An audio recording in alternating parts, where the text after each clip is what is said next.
السلام عليكم ورحمة الله وبركاته. نحمده ونستعينه ونستغفره ونؤمن به ونتوكل عليه ونعوذ بالله من شرور أنفسنا ومن سيئات أعمالنا. من يهدي الله فلا مضل له ومن يضلل فلا هادي له. ونشهد أن لا إله إلا الله وحده لا شريك له. ونشهد أن سيدنا ونبينا وحبيبنا وحبيب ربنا وطبيبنا وطبيب قلوبنا محمدا عبد الله ورسوله أرسله بالحق بشيرا ونذيرا وداعيا إلى الله بإذنه وسراجا وقمرا منيرا. محترم আমি আপনাদেরকে হযরত আবু যর গিফারি রাদিয়াল্লাহু তাআলা আনহুর জীবন ইসলাম কিভাবে গ্রহণ করেছেন, ইসলাম গ্রহণের ঘটনা আপনাদেরকে শোনাইব। হযরত আবু যর গিফারি রাদিয়াল্লাহু তাআলা আনহুর ইসলাম গ্রহণ। হযরত আবু যর গিফারি রাদিয়াল্লাহু তাআলা আনহু প্রসিদ্ধ সাহাবী ছিলেন। পরবর্তী সময়ে তিনি একজন উঁচু পর্যায়ের বুজুর্গ বড় আলেম হিসেবে খ্যাতি লাভ করেন। হযরত আলী রাদিয়াল্লাহু তাআলা আনহু তার সম্পর্কে বলেন যে তিনি এমন ইলম হাসিল করিয়াছিলেন যা অন্য কেউ হাসিল করিতে অক্ষম, কিন্তু তিনি উহাকে হেফাজত করিয়া রাখিয়াছেন।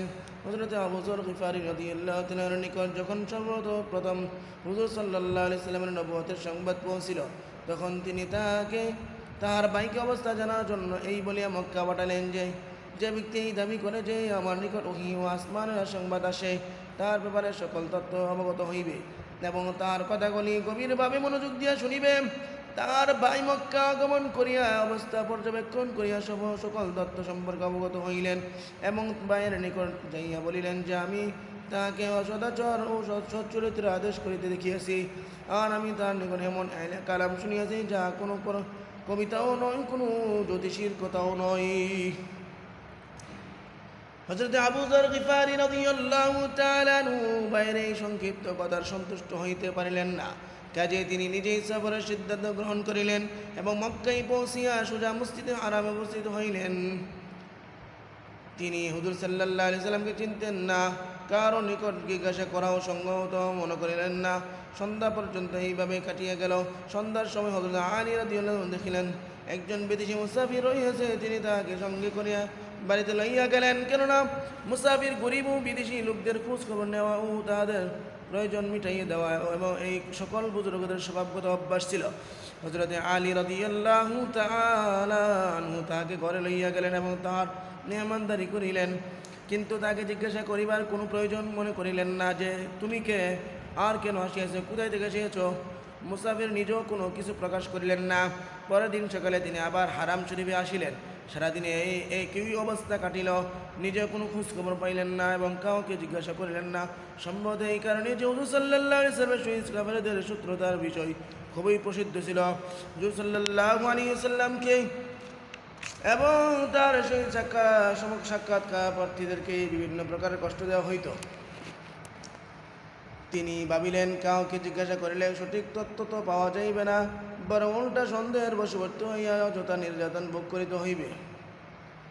দ্বিতীয় দিন সন্ধ্যা হযরত আলী রাদিয়াল্লাহু আনহু ভাবিলেন যে বিদেশি মুসাফির যে প্রয়োজন আসিয়াছিল সম্ভবত পুরা হয় নাই, সুতরাং আজও তিনি তাহাকে বাড়িতে লইয়া গেলেন এবং রাত্রে তার খাওয়া দাওয়া ও ঘুমাইবার ব্যবস্থা করিলেন।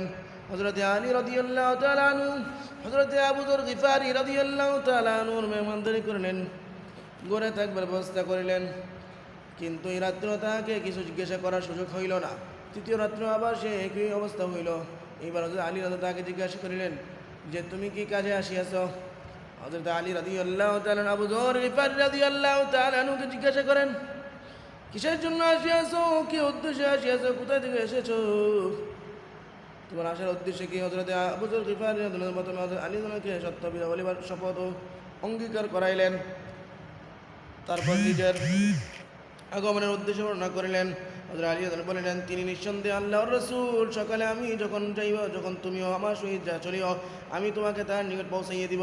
তবে চরম বিরোধিতা চলিতেছে, অতএব পথ চলিবার সময় যদি এমন কোনো লোকের সহিত আমার সাক্ষাৎ হইয়া যায় যার দ্বারা আমার সঙ্গে চলার কারণে তোমার কোনো ক্ষতির আশঙ্কা দেখা দেওয়াই, তবে আমি পেশাব করিবার অথবা জুতা ঠিক করিবার বাহান করিয়া বসিয়া পড়িব, তুমি সোজা খাটিতে তাকিবে, আমার জন্য অপেক্ষা করিয়া দাঁড়াইবে না, যেন তুমি আমার সঙ্গে যাইতেছ কেউ এইরূপ ধারণা করিতে না পারে। যা হোক, সকালবেলা তিনি হযরত আলী রাদিয়াল্লাহু তাআলা রাসূলুল্লাহ সাল্লাল্লাহু আলাইহি ওয়াসাল্লামের খেদমতে উপস্থিত হলেন এবং তার সহিত কথাবার্তা বলিলেন এবং তৎক্ষণাৎ মুসলমান হইয়া গেলেন। হুজুর সাল্লাল্লাহু আলাইহি ওয়াসাল্লাম তার কষ্টের কথা চিন্তা করিয়া বললেন, তুমি এখন এই ইসলাম গ্রহণের কথা প্রকাশ করিও না, চুপচাপ নিজের কওমের নিকট চলিয়া যাও, যখন আমরা জয়লাভ করিব তখন চলিয়া আসিবে। হুজুর আবু যর রাদিয়াল্লাহু তাআলা আরজ করিলেন, ইয়া রাসূলুল্লাহ, সেই বাগজাতের কসম যার হাতে আমার প্রাণ, ওই সকল বেঈমানের মাঝে আমি চিৎকার করিয়া তাওহীদের এই কালিমা পাঠ করিব। সুতরাং তখনই তিনি মসজিদে হারামে গিয়া উচ্চ কণ্ঠে বললেন, উচ্চ আওয়াজে বললেন, আশহাদু আল্লা ইলাহা ইল্লাল্লাহ আশহাদু আন্না মুহাম্মাদুর রাসূলুল্লাহ। এই কালিমা পাঠের সাথে সাথে চতুর্দিক হইতে কাফেররা তাহার উপর ঝাঁপাইয়া পড়িল এবং বেশি বেশি মারধর করিল, যে ক্ষত বিক্ষত করিয়া দিল এবং তিনি মরণাপন্ন হইয়া গেলেন। হুজুর সাল্লাল্লাহু আলাইহি ওয়াসাল্লামের চাচা হযরত আব্বাস রাদিয়াল্লাহু আনহু, যিনি তখন মুসলমান হয় নাই, হযরত আবু বকর রাদিয়াল্লাহু তাআলা আনহুকে রক্ষা করিবার জন্য তার উপর শুইয়া পড়িলেন এবং লোকদিকে বলিতে লাগলেন, তোমরা কি রূপ জুলুম করিতেছ? এই ব্যক্তি গিফার গোত্রের লোক। আবু বকর গিফার গোত্রের লোক। এই গোত্রটি সিরিয়া যাওয়ার পথে পরে তোমাদের ব্যবসা বাণিজ্য ইত্যাদি সিরিয়া সহিত রহিয়াছে। এই ব্যক্তি মারা গেলে সিরিয়া যাওয়া আসা বন্ধ হইয়া যাইবে। ইহাতে তাহারও খেয়াল হইল যে সিরিয়া যাইতে হইতে আমাদের যাবতীয় প্রয়োজন পুরা হইতে থাকে, সেখানকার রাস্তা বন্ধ হইয়া যাওয়া মুসিবতের কারণে হইবেই। এই ভাবিয়া তাকে ছাড়িয়া দিল। পরের দিন আবার তিনি হারাম শরীফে যাইয়া উচ্চ কণ্ঠে এই কালিমা শাহাদাতে পাঠ করিলেন। লোকেরা এই কালিমা শোনা বা বরদাস্ত করিতে পারিত না, এই জন্য তার উপর ঝাঁপাইয়া পড়িল। দ্বিতীয় দিনও হযরত আব্বাস তাহাদিকে ব্যবসা বাণিজ্যের বন্ধ হওয়ার বই দেখাইয়া সরাইয়া দিলেন। আল্লাহু আকবার। হ্যাঁ, সে ইসলামকে গোপন রাখে। হুজুর সাল্লাল্লাহু আলাইহি সাল্লামের হুকুম সত্য, হুজুর সাল্লাল্লাহু আলাইহি সাল্লাম যা করিয়াছেন উহা ছিল সত্যকে প্রকাশ করার প্রতি তাহার প্রবল আবেগ ও আগ্রহ, কারণ ইহা সত্য দিন নিষেধ করেছিল তুমি প্রকাশ করিও না, পরে প্রকাশ করিও। কিন্তু আবেগ, ইমানের চেতনা কারো বাপের ইজারাদারি নয় যে তাহার বইয়ে গোপন রাখিতে হইবে। তবে হুজুর সাল্লাল্লাহু আলাইহি সাল্লাম দরবার দয়া পরবশ হইয়া তাহাকে নিষেধ করিয়াছিলেন যে হয়তো নির্যাতন বরদাস্ত করিতে পারবে না, নতুবা সাহাবে কেরাম সম্পর্কে হুজুর সাল্লাল্লাহু আলাইহি সাল্লামের